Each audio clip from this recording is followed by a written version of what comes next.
안녕하십니까. 평촌 서울나우병원의 발과 발목을 담당하고 있는 송원태입니다.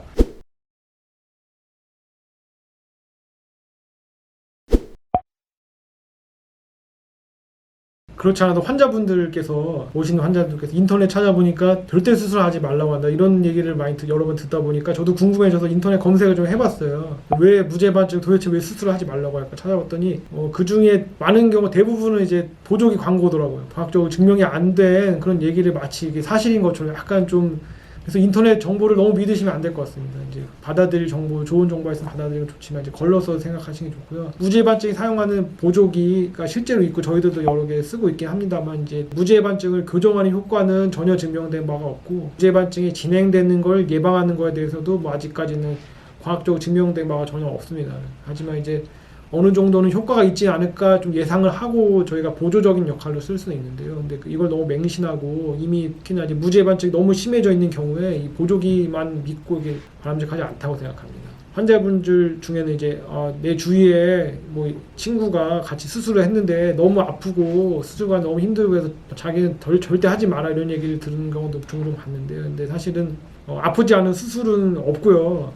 제가 경험적으로 환자를 봤을 때 당연히 수술하고 직후에는 어느 정도 아픕니다. 그래서 제 나름대로 좀 덜 아프게 해드리려고 수술 후에 그 발 쪽에 마취를 해드리는데요. 그래서 수술 당일날 조금 덜 아프실 수 있고, 당연히 수술 직후에 며칠은 좀 아프시지만 그 이후에는 무죄반증 수술은 일상생활 복귀가 빠른 수술입니다. 그래서 너무 그 통증이나 수술 후에 좀 어려움에 대해서는 염려치 않으셔도 될 것 같습니다. 네, 무죄반증이 굉장히 그 정도가 사람에 따라서 다양한데요. 이제 무죄반증의 주 증상은 주로 이제 건막류라고 하는데, 이 건막류에 통증이 있는 경우가 이게 자꾸 신발에 튀어나와서 닿기 때문에 빨갛게 붓고 굉장히 아프고 합니다. 그래서 이 건막류 통증이 가장 중요한 증상이고요. 발가락이 안으로만 꺾이는 게 아니고 이렇게 방향이 휘어서 이렇게 돌아가게 됩니다.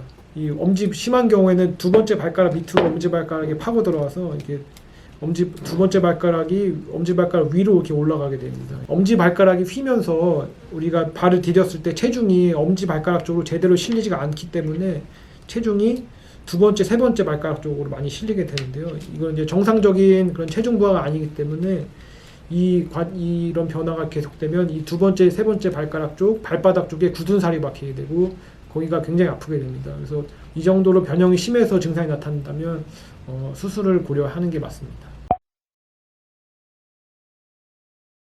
무죄반증을 수술을 받는 대부분의 환자분들은 이미 이제 한 50대, 60대 된 여성분들이 가장 많은데, 그때는 이미 이제 어느 정도는 다 골다공증이 조금씩 있으신 정도거든요. 그래서 뭐 사실 골다공증이 아주 심하지 않는 이상 무죄반증 수술한 데는 큰 문제는 되지 않습니다. 무죄반증 수술 후에 좀 드물게 재발을 하는 경우가 있습니다. 그래서 그 재발을 막기 위해서 수술 후 6주간에 그 발가락을 살짝 벌려놓는 테이핑을 한 6주간 하게 됩니다. 대부분의 경우에서 재발하는 경우는 굉장히 드물고요. 아주 드물게 재발을 하게 되면 재수술을 고려하는 경우도 있지만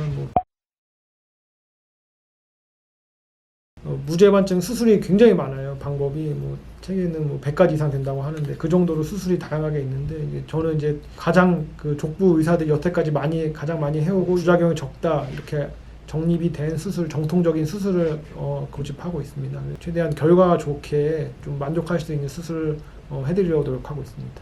감사합니다.